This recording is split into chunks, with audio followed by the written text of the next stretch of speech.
Happy friendship day. ಇವತ್ತು ಸ್ನೇಹಿತರ ದಿವಸ. ಕೇವಲ ಒಂದು ದಿನ ಸೆಲೆಬ್ರೇಟ್ ಮಾಡೋ ಒಂದು ಸ್ನೇಹಿತರ ದಿವಸವಲ್ಲ ಸ್ನೇಹಿತರೆ. ಹುಟ್ಟಿದಂದಿನಿಂದ ನಾವು ಸಾಯುವವರೆಗೂ ನಮ್ಮೊಂದಿಗೆ ಇರುವ ಅಮೂಲ್ಯವಾದ ಒಂದು ಬೆಲೆನೇ ಕಟ್ಟಕ್ಕಾಗದೇ ಇರೋ ಒಂದು ಸಂಬಂಧ ಅಂತಂದ್ರೆ ಅದು ಸ್ನೇಹ ಸಂಬಂಧ. ತಂದೆ ತಾಯಿ ಮಕ್ಕಳ ಸ್ನೇಹ ಸಂಬಂಧ ಇರ್ಬೋದು, ಅಕ್ಕ ಅಣ್ಣ ತಮ್ಮ ತಂಗಿ ಇವರೊಂದಿಗೆ ಇರುವ ಒಂದು ಸ್ನೇಹ ಸಂಬಂಧ ಇರ್ಬೋದು, ಪ್ರೇಮಿಗಳ ಮಧ್ಯೆ ಇರುವ ಒಂದು ಸ್ನೇಹ ಸಂಬಂಧ ಇರ್ಬೋದು, ಗಂಡ ಹೆಂಡತಿಯರ ಮಧ್ಯೆ ಇರುವಂಥ ಸ್ನೇಹ ಸಂಬಂಧ ಇರ್ಬೋದು, ಅಜ್ಜಿ ತಾತ ಮೊಮ್ಮಕ್ಕಳ ಮಧ್ಯೆ ಇರುವ ಒಂದು ಸ್ನೇಹ ಸಂಬಂಧ ಇರ್ಬೋದು.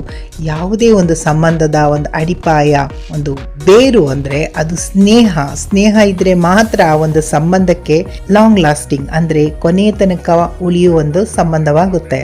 ಹೇಗೆ ಒಂದು ಮರ ಬಲವಾಗಿ ಯಾವುದೇ ಬಿರುಗಾಳಿ ಬಂದರೂ ಅಲುಗಾಡದೆ ಸ್ಟ್ರಾಂಗ್ ಆಗಿ ನಿಂತ್ಕೋಬೇಕು, ಅದಕ್ಕೆ ಆಳವಾದ ಬೇರೂರಿರಬೇಕು.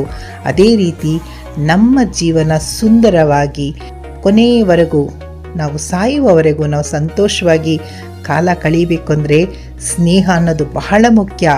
ನಿಮ್ಮೆಲ್ಲರಿಗೂ ಈ ಒಂದು ಫ್ರೆಂಡ್ಶಿಪ್ ಡೇ ದಿವಸ ಒಳ್ಳೆಯದಾಗಲಿ. Happy friendship day. All the best. Thank you.